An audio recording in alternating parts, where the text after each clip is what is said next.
Good morning बच्चों, मैं SK. Gupta आज आपका इस वीडियो लेक्चर में स्वागत करता हूं। और आज हम लोग कार्य, ऊर्जा तथा शक्ति का जो सेकेंड लेक्चर था क्लास 9 का वो करने जा रहे हैं। तो आज हम लोग पढ़ेंगे ऊर्जा। ठीक है, ऊर्जा के बारे में हम लोग स्टडी करेंगे। ऊर्जा सूर्य ऊर्जा का विशालतम स्रोत है। ठीक है, तो ऊर्जा क्या होता है एक्चुअली, इसकी परिभाषा यहाँ पे आप देखिए। ऊर्जा की परिभाषा कार्य करने की क्षमता को ऊर्जा कहते हैं। यानी किसी वस्तु में कुछ कार्य करने की क्षमता है तो हम लोग समझते हैं कि उसमें ऊर्जा है।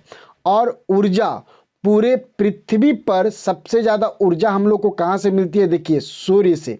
तो सूर्य ऊर्जा को क्या है, विशालतम स्रोत माना गया है।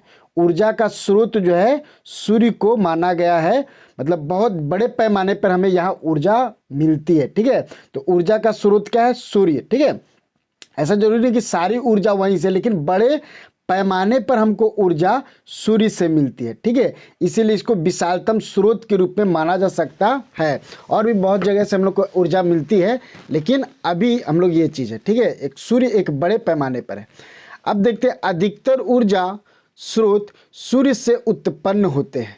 ठीक है, ये भी बात याद रखें कि जितना भी ऊर्जा स्रोत है वो सूर्य से ही उत्पन्न होते हैं। बहुत बड़ा ये स्रोत है ऊर्जा का। ठीक है, और यहाँ पर आप देख सकते हैं फिर तीसरा कि कुछ ऊर्जा परमाणुओं के नाभिक, पृथ्वी के आंतरिक भाग तथा ज्वार भाटा से प्राप्त होती है। ठीक है, यानी आप यहाँ देख सकते हैं कि ऊर्जा हमें कहाँ कहाँ से मिल सकती है। तो ऊर्जा जो है सूर्य से मिलती है बहुत बड़े पैमाने पर। और ऊर्जा देखिए कि परमाणुओं के नाभिक से भी ऊर्जा उत्पन्न होती है, पृथ्वी के आंतरिक भाग से भी ऊर्जा हमें प्राप्त होती है, और ज्वार भाटा से भी ऊर्जा प्राप्त होती है। तो ये कुछ उदाहरण हम लोग दे दिए जहाँ से ऊर्जा प्राप्त होती है। ठीक है, बात समझ में आ रहा है। अब यहाँ पे हम लोग परिभाषा के रूप में देखें कि आखिर ऊर्जा है क्या। तो ये देखिए, आखिर ऊर्जा है क्या, तो कार्य करने की क्षमता को ऊर्जा कहते हैं। यदि आपसे पूछे कि ऊर्जा किसे कहते हैं, तो कार्य करने की क्षमता को ऊर्जा कहते हैं। ठीक है, किसी वस्तु में निहित ऊर्जा उस वस्तु द्वारा किए जाने वाले कार्य के बराबर होती है। तो यदि कोई ऑब्जेक्ट कुछ कार्य कर रहा है तो हम लोग जानते हैं कि उसमें ऊर्जा होगी, और जितना उसमें ऊर्जा होगा वो उतना ही काम कर सकता है। जैसे कि मैं आपको पढ़ा रहा हूँ तो मेरे में क्या है, ऊर्जा है, और ऊर्जा है तभी मैं पढ़ा पा रहा हूँ, और ऊर्जा जितनी है उतना ही तक बोल बोल के पढ़ा सकता हूँ। ठीक है, आप चाहेंगे कि हम बिना खाए पिए हम महीनों दिन तक पढ़ाते रहें तो ऐसा पॉसिबल नहीं है। ठीक है, हमें जितनी ऊर्जा होगी उतने देर तक हम पढ़ा सकते हैं या कुछ कार्य कर सकते हैं। ठीक है, तो वही चीज़ यहाँ पर बताया गया है कि बराबर होती है। अब देखिए, कार्य करने वाली वस्तु में ऊर्जा की हानि होती है। ठीक है, तो यदि कोई व्यक्ति या कोई वस्तु कार्य कर रहा है तो उसमें ऊर्जा की कमी होगी, हानि होगी। जैसे मैं अभी बोल रहा हूँ तो मेरी ऊर्जा क्या है, घटती जाएगी, घटती जाएगी। ठीक है, तथा जिस वस्तु पर कार्य किया जाता है उसकी ऊर्जा में वृद्धि होती है। ठीक है, अब मान लें किसी वस्तु पर हम कार्य कर रहे हैं, ठीक है, हम तो उस वस्तु में ऊर्जा की वृद्धि होती है। ठीक है, अब यहाँ से एक बात नोट डाउन कर सकते हैं कि ऊर्जा एक अदिश राशि है। ऊर्जा एक अदिश राशि है। ओके, ये हमारे यहाँ पे आप देख सकते हैं कि ऊर्जा, ये जो ऊर्जा है ये एक क्या है, अदिश राशि है। ठीक है, तो ये चीज़ आपको ध्यान में रखना होगा। अब आगे बढ़ते हैं हम लोग कि ऊर्जा का मात्रक क्या है। ठीक है, ऊर्जा का मात्रक क्या है, तो ऊर्जा का एसआई मात्रक जूल होता है। ये याद रखें, ये साइंटिस्ट के नाम पे है। ठीक है, जूल। तो ऊर्जा का बड़ा मात्रक किलो जूल होता है। ठीक है, यदि जैसे कि मीटर का क्या होता है, किलोमीटर। ठीक है, उसी तरह से जूल, जो ऊर्जा का मात्रक तो जूल है ही, लेकिन बड़ा मात्रक क्या है, किलो जूल होता है। और 1 kilo joule equal to 1000 joule होता है। यह आप नोट डाउन कर सकते हैं। 1 जूल कार्य करने के लिए आवश्यक ऊर्जा की मात्रा 1 जूल होती है। यदि आपको 1 जूल का कार्य करना है तो आपको ऊर्जा कितनी लगेगी, 1 जूल लगेगी। ठीक है, चलिए और आगे बढ़ते हैं। ऊर्जा के रूप। अब देखिए, ऊर्जा के बहुत सारे रूप हैं। ठीक है, ऊर्जा के बहुत सारे रूप हैं। जैसे ऊर्जा के मुख्य रूप के बारे में हम लोग चर्चा कर ले रहे हैं। तो ये देखिए, एक ऊर्जा का रूप है गतिज ऊर्जा। अभी हम लोग इसको पढ़ेंगे कि गतिज ऊर्जा किसको कहते हैं, लेकिन ये भी एक ऊर्जा है। गतिज ऊर्जा, स्थिज ऊर्जा, ऊष्मीय ऊर्जा, रासायनिक ऊर्जा, विद्युत ऊर्जा, प्रकाश ऊर्जा, ध्वनि ऊर्जा, नाभिकीय ऊर्जा। ठीक है, ये ऊर्जा के मुख्य रूप हैं ये सब। ठीक है, तो इसे भी आप याद कर ले, नोट डाउन कर ले। आगे बढ़ते हैं हम लोग। अब यहाँ से हम लोग स्टार्ट करते हैं कि यांत्रिक ऊर्जा किसे कहते हैं। यांत्रिक ऊर्जा, तो देखिए बच्चों, कोई भी ऑब्जेक्ट हो, वस्तु हो, उसमें गतिज और स्थित ऊर्जा दोनों मौजूद होती है। किसी भी वस्तु में गतिज ऊर्जा और स्थित ऊर्जा दोनों मौजूद होती है, और उसी के सम्मिलित रूप को हम लोग क्या कहते हैं, यांत्रिक ऊर्जा कहते हैं। यहाँ पे आप देख सकते हैं, किसी वस्तु की गतिज ऊर्जा और स्थिर ऊर्जा के योग को यांत्रिक ऊर्जा कहते हैं। ठीक है, अब यहाँ से आप देख सकते हैं यांत्रिक ऊर्जा, तो किसी वस्तु की गति या स्थिति के कारण कार्य करने की क्षमता को यांत्रिक ऊर्जा कहते हैं। तो ये आप दोनों में से कोई एक डेफिनेशन दे सकते हैं। ठीक है, तो ये रहा। अब हम लोग आ जाते हैं कि क्या है कि यांत्रिक ऊर्जा क्या है, गतिज ऊर्जा और स्थित ऊर्जा, ये दोनों का योग है। तो पहले क्वेश्चन यहाँ पे उठता है कि गतिज ऊर्जा क्या है। तो गतिज ऊर्जा पे हम लोग अभी चर्चा करेंगे। तो किसी वस्तु की गति के कारण, ठीक है, कारण कार्य करने की क्षमता को गतिज ऊर्जा कहते हैं। जैसे बच्चों देख रहे हैं, ये आदमी दौड़ रहा है, तो दौड़ रहा है ना, तो जब कोई वस्तु गति करता है, ठीक है, चलता है, तो उसमें क्या हो जाता है कि ऊर्जा आ जाती है, और उसी ऊर्जा को क्या बोलते हैं, गतिज ऊर्जा कहते हैं। ठीक है, तो ये आदमी जो दौड़ रहा है, इसमें कौन सी ऊर्जा होगी, गतिज ऊर्जा होगी। ठीक है, अब ये क्रिकेट में, जब क्रिकेट के में देखते हैं कि तो ये गेंद को जब बैट से पीटा जाता है, मारा जाता है, तो ये गेंद जो है वो तेजी से गति करने लगती है, और इसमें गतिज ऊर्जा आ जाती है, जिसके कारण ये देखिए विकेट पे लगा, तो ये विकेट को पूरा तोड़ दिया। ठीक है, तो इसमें कार्य करने की क्षमता आ जाती है। ठीक है, बात समझा रहा है। तो किसी वस्तु में गति के कारण जो ऊर्जा उत्पन्न होती है, उसी को हम लोग क्या कहते हैं, गतिज ऊर्जा कहते हैं। ठीक है, और ये आप इसे भी नोट डाउन कर सकते हैं। अब देखिए गतिज ऊर्जा का उदाहरण, ठीक है, और भी इससे अच्छी तरह से समझ में आएगा। जैसे देखिए, एक गतिशील क्रिकेट बॉल, तो एक गतिशील क्रिकेट बॉल में कौन सी ऊर्जा होती है, तो गतिज ऊर्जा होती है। बहता हुआ पानी, बहता हुआ पानी में कौन सी ऊर्जा होती है, तो गतिज ऊर्जा होती है। एक गतिशील गोली, ठीक है, गतिशील गोली में कौन सी ऊर्जा होगी, तो गतिज ऊर्जा होगी। बहती हुई हवा में कौन सी ऊर्जा होती है, तो गतिज ऊर्जा होती है। एक गतिशील कार, कार यदि चल रहा है तो उसमें कौन सी ऊर्जा होगी, गतिज ऊर्जा होगी। ठीक है, उसके बाद एक दौड़ता हुआ खिलाड़ी, ये देखिए, ये दौड़ता हुआ खिलाड़ी, इसमें कौन सी ऊर्जा होगी, तो गतिज ऊर्जा होगी। ठीक है, लुढ़कता हुआ पत्थर, ठीक है, पत्थर माने लुढ़क रहा है, तो उसमें कौन सी ऊर्जा होगी, उसमें भी गतिज ऊर्जा होगी। उड़ता हुआ हवाई जहाज, इसमें भी क्या होगा, गतिज ऊर्जा होगा। यानी कहने का मतलब है कि यदि कोई भी वस्तु गति कर रहा है, चल रहा है, तो उसमें एक प्रकार की ऊर्जा होती है, और उस ऊर्जा को गतिज ऊर्जा कहते हैं। ठीक है, अब यहाँ से एक और भी बात ध्यान दें कि गतिज ऊर्जा वस्तु के द्रव्यमान तथा वस्तु के वेग के समानुपाती होती है। यानी वो जितना ज़्यादा तेजी से दौड़ेगा ना, उतना ज़्यादा उसमें गतिज ऊर्जा आएगी। ठीक है, और वस्तु का द्रव्यमान जितना ज़्यादा होगा, इसका मास जितना ज़्यादा होगा, उतना ज़्यादा उसमें क्या है, गतिज ऊर्जा होगी। यानी गतिज ऊर्जा वस्तु के द्रव्यमान और वस्तु के वेग के समानुपाती होती है, ये आप याद रखें। अब देखिए गतिज ऊर्जा का सूत्र क्या होगा, उसके बारे में हम लोग चर्चा कर रहे हैं। देखिए इसको डेराइव, ये आता भी है, 3 नंबर का क्वेश्चन आएगा, तो इसे आप 2 कॉपी इस तरह से आप उसे मैंने लिख सकते हैं। आप इसको प्रैक्टिस करके और इसको समझा भी देते हैं हम लोग। ठीक है, देखिए इसको समझिए कि अगर m द्रव्यमान की एक वस्तु, कोई m द्रव्यमान की एक वस्तु समान वेग v से गतिशील है, ठीक है, तो यहाँ पर हम लोग समझने की कोशिश करते हैं कि मान लेते हैं यहाँ पर एक कोई वस्तु है, इस तरह से एक वस्तु है, एक देखिए यहाँ पे एक कोई वस्तु है ये, और इस पे क्या कर रहे हैं ना, इसका द्रव्यमान जो है m है, और इसका जो वेग है, ये वेग, ये जो है आपका ये भी वेग से गति कर रहा है, इस तरह से भी वेग से गति कर रहा है, इधर की ओर दौड़ रहा है, ठीक है। तो और उसके बाद अब ये जो गति कर रहा है तो इस पे बल लग रहा होगा, वो बल कितना है, F लग रहा है, और बल F लगने के कारण ये S दूरी तक विस्थापित होगा, ये S दूरी तक क्या है, विस्थापित होगा, ठीक है। तो इसका जो वेग है ना U से भी हो जाएगा, U से भी हो जाता है, तब त्वरण A उत्पन्न होता है, ठीक है।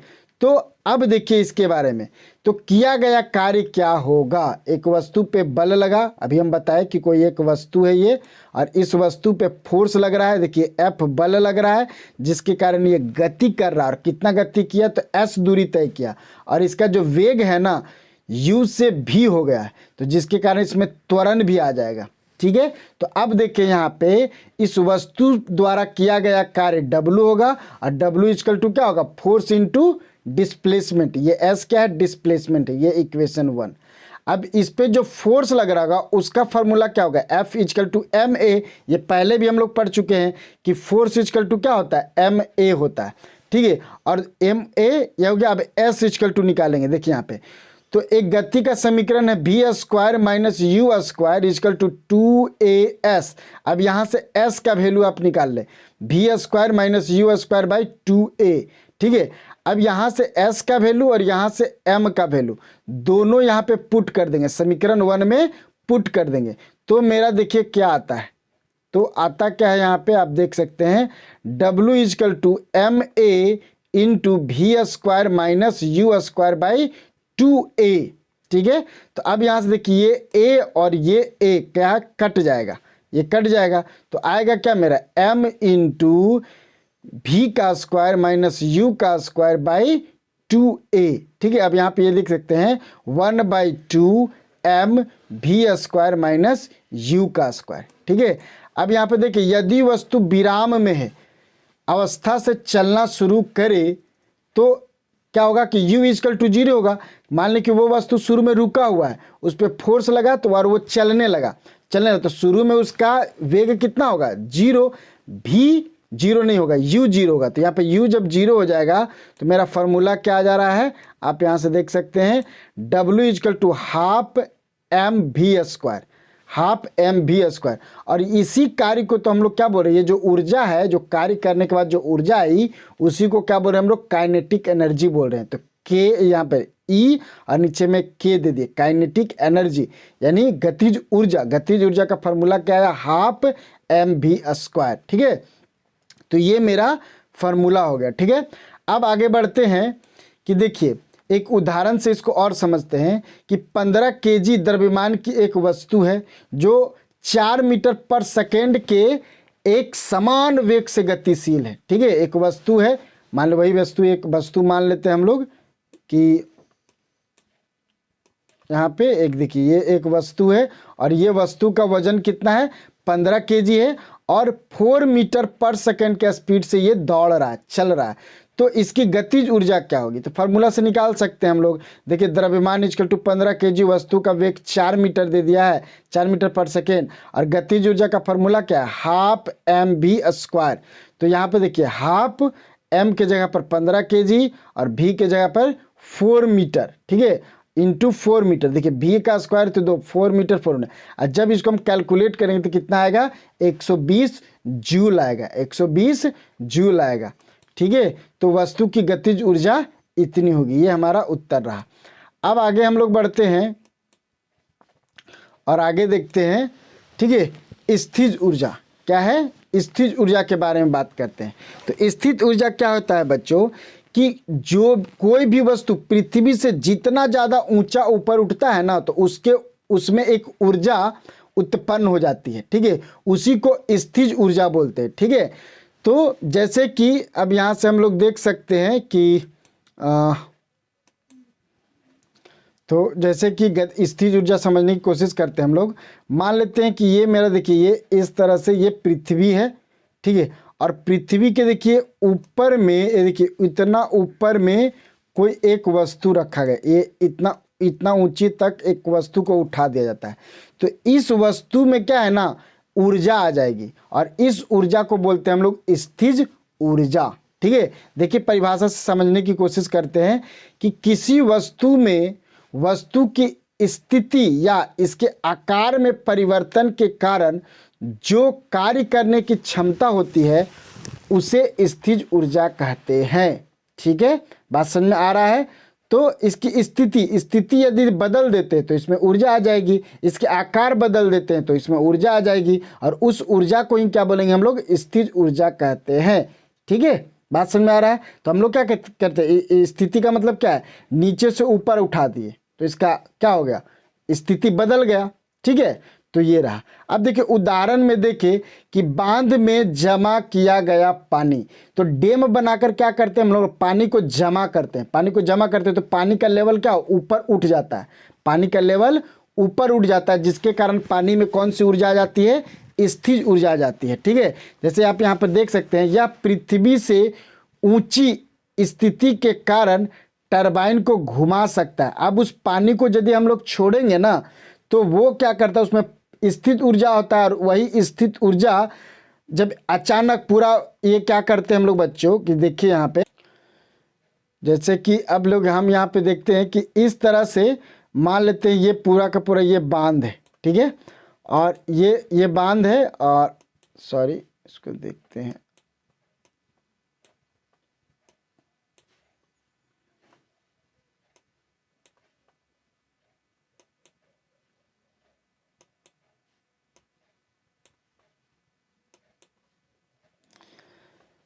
जैसे ये यहाँ पे हम लोग देखते हैं ये, और इधर से पानी आ रहा है, इधर से पानी पूरा आ रहा है, ये देखिए ये पानी ये सब बह रहा है, और ये पानी क्या है कि पूरा ऊपर तक भर जाएगा, ये पूरा पानी भर। और यहाँ यदि हम लोग यहाँ पे क्या करें, इसको यहाँ से खोल दे तो पानी तेजी से बहना शुरू कर देता है, पानी तेजी से बहना शुरू कर देता है। और यदि यहाँ पर हम लोग टरबाइन रखें तो वो टरबाइन क्या है, घूमने लगता है, टरबाइन क्या है, घूमने लगता है। यही यहाँ पे बोला गया है कि स्थिज ऊर्जा जो है किसी वस्तु में वस्तु की स्थिति या इसके आकार में परिवर्तन, सॉरी यहाँ पे हम लोग बोल रहे थे, हाँ यहाँ पे बांध में जमा किया गया पानी या पृथ्वी से ऊंची स्थिति के कारण टरबाइन को घुमा सकता है, जिसे विद्युत उत्पन्न होता है। तो आप जानते हैं कि बड़े बड़े डैम जहाँ बनाए जाते हैं वहाँ पर विद्युत उत्पन्न किया जाता है। ठीक है, तो इसी स्थिर ऊर्जा का उपयोग करते हैं हम लोग टरबाइन को घुमाने में, और टरबाइन जब घूमता है तो विद्युत उत्पन्न होता है। ठीक है, जनरेटर लगा होता है और जनरेटर के माध्यम से ही विद्युत उत्पन्न होता है। ठीक है, अब चलिए यहाँ पर हम लोग देख सकते हैं और आगे कि खिलौने कार की कसी हुई स्प्रिंग। ठीक है, देखिए बच्चों इसमें क्या होता है, ये देखिए इस तरह का स्प्रिंग रहता है। जब हम बच्चा में हम लोग क्या करते हैं कि गाड़ी, ये खिलौना कार लेते थे तो उसमें चाबी सिस्टम रहता था, चाबी को जब घुमाते थे ना और घुमा करके छोड़ देते थे तो गाड़ी का चक्का चलने लगता था और गाड़ी चलने। तो उसमें क्या कर रहे हैं हम लोग, इसमें भी क्या किए कि उसको चाबी घुमा घुमा करके उसको पूरा ऐंठ देते थे, और ऐंठने से इसमें क्या, इसके आकार में परिवर्तन हो जाता था। देखिए कितना बड़ा था और कितना छोटा बन गया, ये छोटा हो गया। तब इसमें क्या, स्थित ऊर्जा आ गया, और स्थित ऊर्जा अगर जब इसको चाबी लगा के छोड़ते थे तो होता क्या था कि ये तेजी से घूमना शुरू हो जाता था। ठीक है, और हमारा चक्का जो गाड़ी जो है चलने लगता था। ठीक है, तो उसमें कौन सी ऊर्जा होती है, स्थित ऊर्जा होती है। ठीक है, जब हम लोग चाबी लगाते हैं उस समय। ठीक है, अब देखिए धनुष की तनित डोरी, धनुष की तनित डोरी, तो धनुष की आकृति में परिवर्तन के कारण उसमें संचित स्थित ऊर्जा तीर की गतिज ऊर्जा में परिवर्तित होती है। देखिए हम लोग क्या करते हैं कि ये वाला जो तीर है इसको पकड़ के इधर खींच देते हैं तो इसका आकार चेंज हो जाता है, और आकार चेंज हो जाता है तो इसमें कौन सी ऊर्जा आ जाती है, स्थिज ऊर्जा आ जाती है। और जब हम इसी तार को, ये जो रस्सी है इसको छोड़ते हैं तो ये तेजी से, ये जो तीर है ना तेजी से आगे की ओर भागता है, तो वही स्थिज ऊर्जा किस में बदल जाता है, गतिज ऊर्जा में बदल जाता है। स्थिज ऊर्जा गतिज, तो ये रहा। अब हम लोग आगे बढ़ते हैं। अब देखिए स्थिज ऊर्जा को प्रभावित करने वाले कारक। ठीक है। तो स्थित ऊर्जा कैसे बढ़ेगी घटेगी उसके बारे में हम लोग देख रहे हैं। तो स्थित ऊर्जा निर्भर करती है, देखिए, द्रव्यमान पे। किसी वस्तु का द्रव्यमान जितना ज़्यादा होगा उसकी स्थित ऊर्जा उतनी ही ज़्यादा होगी, ठीक है। तो वस्तु का द्रव्यमान ज़्यादा होगा तो स्थिर ऊर्जा ज़्यादा होगी, वस्तु का द्रव्यमान कम होगा तो स्थित ऊर्जा कम होगी, क्योंकि ये क्या है, ये इसके समानुपाती है, ठीक है। स्थिर ऊर्जा द्रव्यमान के समानुपाती है, ठीक है। चलिए अब हम लोग आगे बढ़ते हैं। पृथ्वी के तल से ऊंचाई, ये देखिए, ये जो PE है ना वो इस तरह से लिखा गया है, ये देखिए यहाँ पे, ये इस तरह से P और नीचे E है, ठीक है। पोटेंशियल एनर्जी इसको बोलते हैं इंग्लिश में, ठीक है, पोटेंशियल एनर्जी। तो PE जो है पोटेंशियल एनर्जी है, वो समानुपाती है किसका, H का, यानी वस्तु की ऊंचाई पृथ्वी से जितना ज़्यादा होगी ना उस वस्तु में स्थित ऊर्जा उतना ज़्यादा होगा, वो हम लोग बता चुके थे, पहले ही बता दिए थे। अब देखो, वस्तु की पृथ्वी तल से ऊंचाई ज़्यादा होगी तो स्थित ऊर्जा ज़्यादा होगी, वस्तु की पृथ्वी तल से ऊंचाई कम होगी तो स्थित ऊर्जा भी कम होगी, ठीक है। ये आप देखें। उसके बाद हम लोग बता चुके हैं, पढ़ चुके हैं कि आकार में परिवर्तन के कारण भी वस्तु में स्थित ऊर्जा होती है। तो वस्तु में जितना ज़्यादा खिंचाव, ऐंठन या झुकाव होगी उतना ही स्थित ऊर्जा ज़्यादा होगी, ठीक है। अब देखिए स्थित ऊर्जा के लिए फार्मूला यहाँ पे देखिए हम लोग फाइंड करते हैं।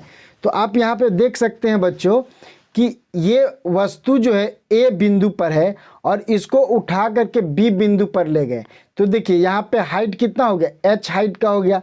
या आप किसी तरह से देखिए इस वस्तु को पहले इधर से इधर ले गए, फिर ऊपर ले गए, फिर इधर से इधर ले गए, लेकिन अभी भी कितना हाइट पर है, H हाइट पर है, ठीक है। इसके हाइट से मतलब है, वो कैसे कैसे ऊपर जा रहा है इससे मतलब नहीं है, इसके हाइट से मतलब है, ठीक है। तो ये देखिए A बिंदु से जितना ज़्यादा ऊंचा होगा इसमें क्या होगा ना, उसमें ऊर्जा उतना ज़्यादा उत्पन्न होगी, ठीक है। तो हो क्या रहा है कि हम लोग एक बल लगा करके, अब जब ये ऊपर जाता है ना, कोई वस्तु जब हम लोग ऊपर जाता है तो उस पर हम लोग कितना बल लगाना पड़ता है, तो पृथ्वी इसको नीचे की ओर खींचती है, ठीक है, तभी तो हम लोग ऊपर बल लगा करके ऊपर ले जाते हैं। तो जब कोई वस्तु ऊपर जाती है तो उस पर बल जो है देखिए mg लगता है, बल कितना लगता है mg, और विस्थापन कितना हो गया h, ठीक है। A को जब यहाँ से उठा के यहाँ ले आए तो इस पे बल कितना लगा, mg बल लगा, ठीक है, और ऊंचाई कितना है, h है। तो ये दोनों को इंटू कर देते हैं ना तो मेरा आंसर आ जाता है, क्योंकि वर्क इक्वल टू क्या होता है, वर्क इक्वल टू होता है बल गुना विस्थापन, बल गुना विस्थापन। तो आप देख सकते हैं mgh, ठीक है, ये स्थित ऊर्जा का फॉर्मूला है, ठीक है। तो यही चीज, अच्छा यहाँ पे देखिए ये चीज, वही चीज लिखा हुआ है कि यदि m द्रव्यमान की कोई वस्तु को पृथ्वी के ऊपर h ऊंचाई तक उठाया जाता है तो पृथ्वी का गुरुत्व बल mg नीचे की दिशा में कार्य करता है, वस्तु को उठाने के लिए गुरुत्व बल के विपरीत कार्य किया जाता है। ये देखिए ये कार्य हो गया W इक्वल टू बल गुना विस्थापन, और बल क्या है mg गुना और विस्थापन कितना हो गया h, यानी mgh, यही मेरा स्थिर ऊर्जा है, ठीक है। तो यह देखिए यह कार्य वस्तु में गुरुत्वीय स्थिर ऊर्जा के रूप में संचित हो जाता है। अतः स्थिर ऊर्जा EP, देखिए यहाँ पे EP पोटेंशियल एनर्जी या PE आप कह सकते हैं, ये ऊपर में जो दिया गया था उसके लिए क्या है mgh इसका फॉर्मूला होता है, जहाँ की यहाँ g गुरुत्वीय त्वरण है, g क्या है, गुरुत्वीय त्वरण है। तो ये भी 3 नंबर का पूछता है कि स्थिर ऊर्जा का सूत्र ज्ञात करें, तो आप यहाँ से यहाँ तक लिख सकते हैं, ठीक है, इसको रिमेंबर करके। अब आगे बढ़ते हैं हम लोग, उदाहरण एक लेते हैं कि 10 kg द्रव्यमान की एक वस्तु को धरती से 6 मीटर ऊंचाई तक उठाया जाता है, इसकी स्थिर ऊर्जा ज्ञात कीजिए। तो अभी हम बताएं कि पृथ्वी से जितना ज़्यादा आप ऊपर उठाइएगा उतना ज़्यादा उसमें स्थिर ऊर्जा होगी। तो ये स्थिर ऊर्जा कितनी होगी, यही तो पूछना चाह रहे हैं कि ये स्थिर ऊर्जा कितनी होगी। तो आप यहाँ पे देख सकते हैं कि वस्तु की स्थिर ऊर्जा में फार्मूला क्या है, mgh, वस्तु का द्रव्यमान कितना है, ये देखिए यहाँ पे 10 kg होगा, यहाँ पे गलत मिस्टेक है यहाँ पे, ठीक है, यहाँ 10 kg होगा, और धरती से वस्तु की ऊंचाई कितना होगा, तो 6 मीटर, और पृथ्वी का गुरुत्वीय त्वरण जी का वैल्यू ऐसे तो होता है 9.10, लेकिन यहाँ पे लिए हैं 10 मीटर पर सेकेंड स्क्वायर, ठीक है। तो अब देखिए फार्मूला के अकॉर्डिंग क्या हो गया, m का वैल्यू 10, g का वैल्यू यहाँ पे देखिए h का वैल्यू यहाँ पे ले लिए हम लोग 6 और g का वैल्यू ले लिए 10, यानी सब को इंटू करेंगे तो 600 जूल आ जाएगा। तो वस्तु की स्थिर ऊर्जा 600 जूल होगी जब किसी वस्तु को 10 केजी के वस्तु को पृथ्वी के से 6 मीटर ऊपर उठाया जाता है। तो ठीक है, चलिए और आगे बढ़ते हैं हम लोग। ऊर्जा का रूपांतरण, ये समझने की कोशिश करते हैं बच्चों कि ऊर्जा का रूपांतरण क्या होता है। बच्चों ऊर्जा जो है ना वो बदलते रहती है, ऊर्जा बदलते रहती है, एक अवस्था एक ऊर्जा के रूप से दूसरी ऊर्जा के रूप में ये बदलते रहती है। आप देखें कि जब कोई व्यक्ति खड़ा है तो उसमें कौन सी ऊर्जा होती है, उसमें होती है गति स्थिज ऊर्जा, ठीक है। और जैसे ही वो दौड़ना शुरू कर देता है तो उसमें क्या आ जाता है, गतिज ऊर्जा। तो वही स्थिज ऊर्जा गतिज ऊर्जा में बदल जाता है, ठीक है। तो वही चीज़ है, तो ऊर्जा एक रूप से दूसरे रूप में परिवर्तन को ऊर्जा का रूपांतरण कहते हैं। यानी ऊर्जा जैसे कि विद्युत ऊर्जा ध्वनि ऊर्जा में बदल जाती है, ध्वनि ऊर्जा विद्युत ऊर्जा में बदल जाती है, ठीक है। अब ध्वनि ऊर्जा उष्मीय ऊर्जा में बदल जाती है। तो ऐसे क्या है कि ऊर्जा का रूपांतर होता रहता है, ठीक है। तो वही है ऊर्जा का रूपांतर। तो ऊर्जा के एक रूप से दूसरे के ऊर्जा के दूसरे रूप में परिवर्तन को ऊर्जा का रूपांतरण कहते हैं, ठीक है। चलिए यहाँ एक एग्जाम्पल के माध्यम से हम लोग समझने की कोशिश करते हैं कि यहाँ पे आप देख सकते हैं एक निश्चित ऊंचाई पर एक पत्थर में स्थित ऊर्जा होती है। जब यह नीचे गिराया जाता है तो जैसे जैसे ऊंचाई कम हो जाती है वैसे वैसे पत्थर की स्थिज ऊर्जा कम हो जाती है, लेकिन नीचे गिरते पत्थर का वेग बढ़ने के कारण पत्थर की गतिज ऊर्जा बढ़ती है। जैसे ही पत्थर जमीन पर पहुंचता है इसकी स्थिज ऊर्जा शून्य हो जाती है और गतिज ऊर्जा अधिकतम हो जाती है, ठीक है। तो कोई पत्थर है, कोई पत्थर को हम लोग क्या किए कि ऊपर तक उठा दिए, यहाँ तक उठा दिए, तो इस पत्थर में कौन सी ऊर्जा होगी, स्थिज ऊर्जा होगी। लेकिन ये पत्थर जब नीचे की ओर गिरेगा ना तो इसमें अब कौन सी ऊर्जा आएगी, गतिज ऊर्जा आ जाएगी। इसमें कौन सी ऊर्जा आएगी, गतिज ऊर्जा आ जाएगी, ठीक है। तो चलिए अब हम लोग आगे बढ़ते हैं दूसरा एग्जाम्पल की ओर। तो यहाँ पर आप क्या देख रहे थे, इस प्रकार सारी स्थित ऊर्जा गतिज ऊर्जा में रूपांतरित हो जाती है जब कोई वस्तु नीचे की ओर गिरती है, ठीक है।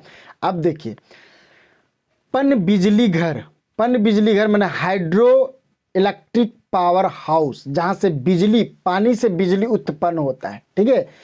तो पन बिजली घर में पानी की स्थिज ऊर्जा गतिज ऊर्जा में परिवर्तित होती है। याद रखिएगा कि स्थिज ऊर्जा गतिज ऊर्जा में परिवर्तित होती है तथा बाद में विद्युत ऊर्जा में बदल जाती है, ठीक है। तो बांध बना करके ऊपर में बताए थे कि नदी पे बांध बना करके ये पानी को इकट्ठा किया जाता है, जिसके कारण पानी जब पूरी ऊंचाई तक पहुंचती है तो उसमें स्थिज ऊर्जा आ जाता है और उसी स्थिज ऊर्जा का यूज करते हैं हम लोग बिजली बनाने में, ठीक है।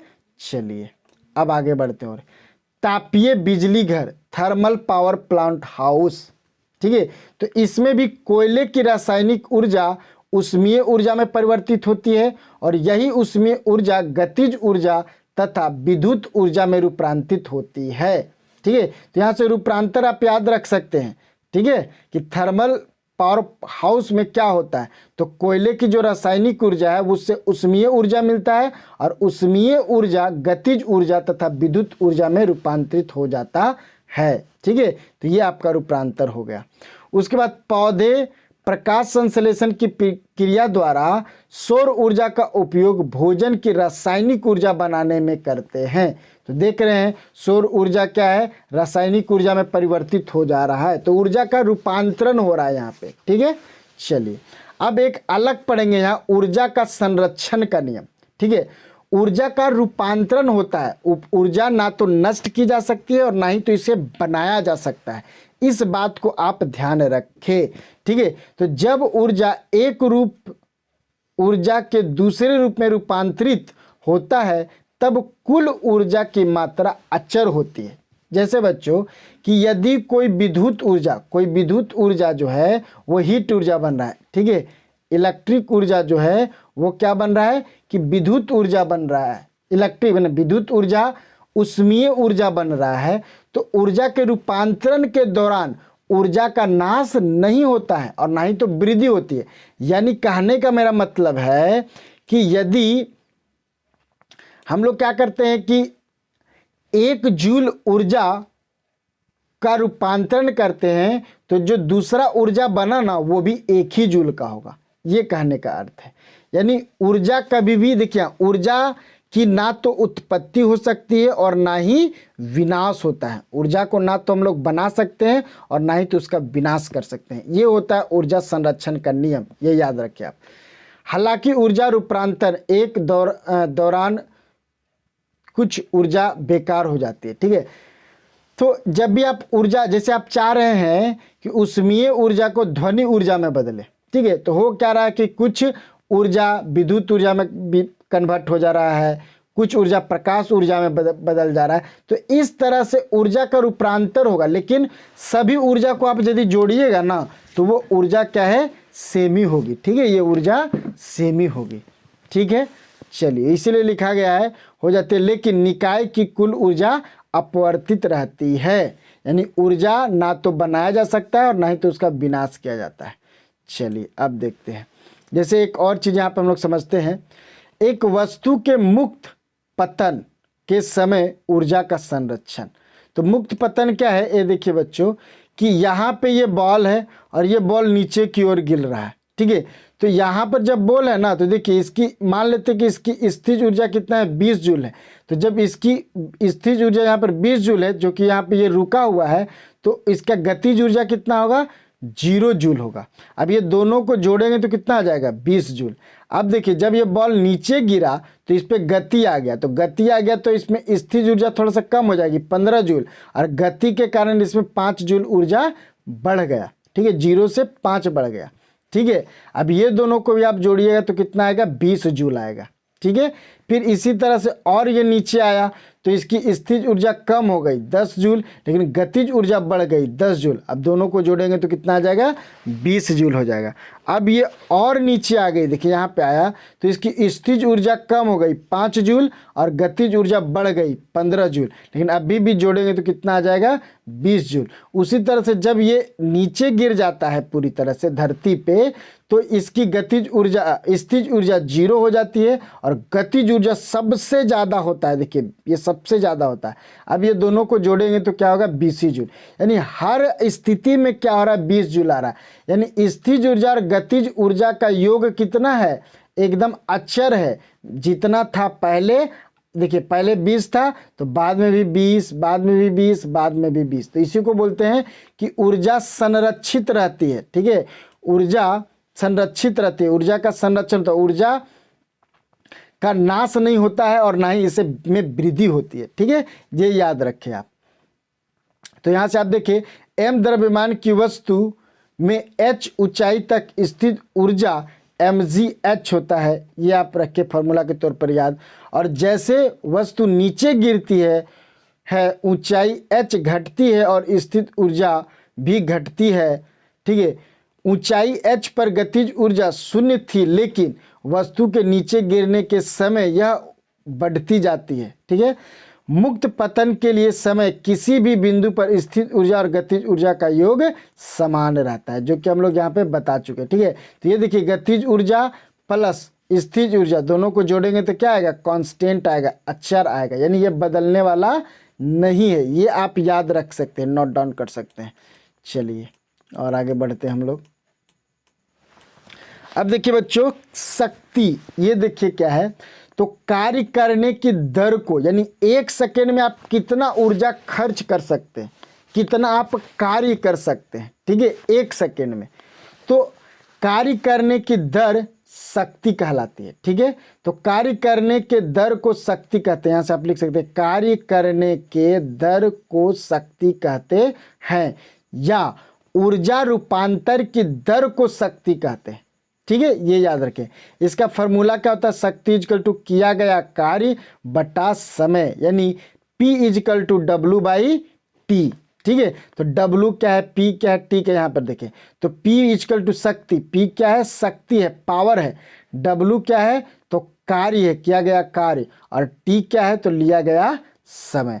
अब देखिए बच्चों, ये जो शक्ति का मात्रक है ना, वो होता है वॉट। ये क्या होता है, वॉट, और 1 वाट इजकल टू क्या होगा, 1 जूल पर सेकेंड, 1 जूल पर सेकेंड। ठीक है, जब 1 जूल कार्य 1 सेकेंड में होगा, जब 1 जूल कार्य 1 सेकेंड में होगा, तो शक्ति 1 वाट होगी। ठीक है, ये शक्ति 1 वाट का परिभाषा इसे आप याद रखिएगा कि जब 1 जूल कार्य 1 सेकेंड में होगा तो शक्ति 1 वाट होती है। ठीक है, अब देखिए औसत शक्ति क्या है, तो कुल किया गया कार्य या उपयोग की गई कुल ऊर्जा और लिया गया कुल समय से आप इसको विभाजित कर देते हैं तो औसत शक्ति प्राप्त होगी, यानी उसका। ठीक है, चलिए अब यहाँ पे देखते हैं विद्युत सदित्रों, यानी जो इलेक्ट्रिक एप्लियंस है की शक्ति, यानी घरों में आप जो बल्ब लगाते हैं 100 वाट का, अभी एलईडी बल्ब लगा रहता है ज़्यादातर, तो वो 9 वाट का रहता है, तो वो क्या है, उसकी शक्ति बता रहा है। ठीक है, तो अब देखिए, तो शक्ति बता रहा है, यानी आप उसको यूज कीजिएगा तो मतलब ये 100 वाट उसकी क्या है, शक्ति बताती है। ठीक है, जो घर में हम लोग बल्ब यूज करते हैं। चलिए अब हम लोग आगे बढ़ते हैं। विद्युत उपकरण के द्वारा विद्युत ऊर्जा के उपयोग करने की दर विद्युत उपकरण की शक्ति कहते हैं, विद्युत उपकरण की शक्ति कहते हैं। जैसे अच्छा, और भी यहाँ पे देखें कि शक्ति के बड़े मात्रक, शक्ति का जो बड़ा मात्रक होता है वो क्या होता है, किलोवाट होता है। क्या होता है, किलोवाट। 1 किलोवाट इक्वल टू 1000 वाट और 1000 जूल पर सेकेंड भी कह सकते हैं। ठीक है, तो उम्मीद है कि आपको शक्ति समझ में आया होगा कि ठीक है। और जो भी हम लोग घर में यूज करते हैं, मैंने इलेक्ट्रिक एप्लियंस जैसे बल्ब यूज करते हैं, इलेक्ट्रिक हीटर यूज करते हैं, तो उसमें जो उसका वाट में यदि लिखा हुआ जो रहता है ना, वही उसकी विद्युत शक्ति होती है। ठीक है, ये आप याद रखें। अब देखिए उदाहरण, एक वस्तु 5 सेकेंड में 20 जूल ऊर्जा कार्य करती है, इसकी शक्ति कितनी होगी। तो फार्मूला हम लोग को मालूम है कि पावर इजकल टू वर्क बटा टाइम, यानी देखिए 20 जूल का कार्य हुआ है और 5 सेकेंड लगा रहा है, तो 5 चौक 20, यानी 4 वाट का शक्ति होगा उसके पास। तो ठीक है, वस्तु की शक्ति 4 वाट है। ठीक है, ये आप याद रखें। अब आगे बढ़ते हैं। ऊर्जा का वैश्विक मात्रक, ये देखिए याद रखिए, ऊर्जा का वैश्विक मात्रक, यानी ऊर्जा जो जूल है ना, बहुत छोटी यूनिट है, छोटी यूनिट है, ऐसा यूनिट। ठीक है, जैसे कि डिस्टेंस, दूरी को मापने के लिए क्या है, सबसे छोटा, मैंने और भी छोटा में आप देखेंगे तो मिलीमीटर है, उसके बाद सेंटीमीटर है, मीटर है, किलोमीटर। तो किलोमीटर क्या है, थोड़ा बड़ा है। उसी तरह से ऊर्जा का व्यावसायिक मात्रक किलोवाट घंटा है, किलोवाट घंटा है। इसी से बिजनेस में लेन देन होता है ऊर्जा का। ठीक है, किलोवाट घंटा का। ठीक है, किलोवाट घंटा। ठीक है, तो ये आप याद रखें।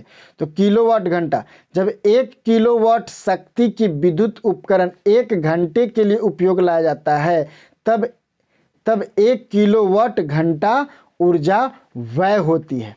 ठीक है, तो ये 1 किलोवाट का ये परिभाषा आप इसे याद रख सकते हैं। ठीक है, अब जो किलोवाट घंटा तथा जूल में संबंध, ये दोनों में संबंध क्या है, तो आप यहाँ पे देख सकते हैं ये संबंध है। ये आप इसको नोट डाउन करते हुए यहाँ पे देखिए, 1 किलोवाट घंटा इक्वल टू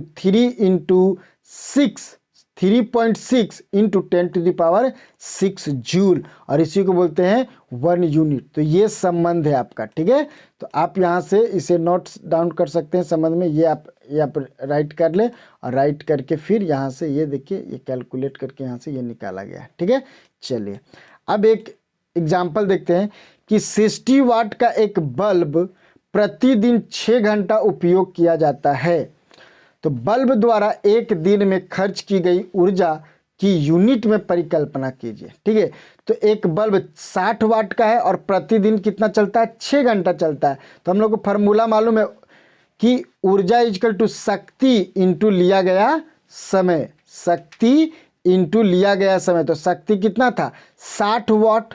ठीक है, तो इसको किलोवाट में चेंज करेंगे तो देखिए ये आ जाएगा 0.06 किलोवाट।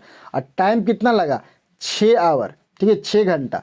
अब ये दोनों को इंटू कर देंगे तो देखिए 0.36 किलोवाट घंटा आएगा।